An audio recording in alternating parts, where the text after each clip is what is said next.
அருமையான பழம். அவ்வா யூ காய்ஸ் ஒயில் மாதிரி காத்தடிக்காமக்கா ஓய சுட சுட வாசம் அப்படியே ஆள் தூக்குதாமக்கா.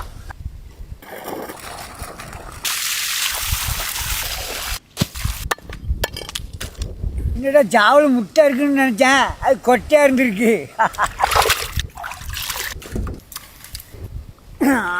நுழங்க இடிச்சு எடுத்து விடுமுக்கா.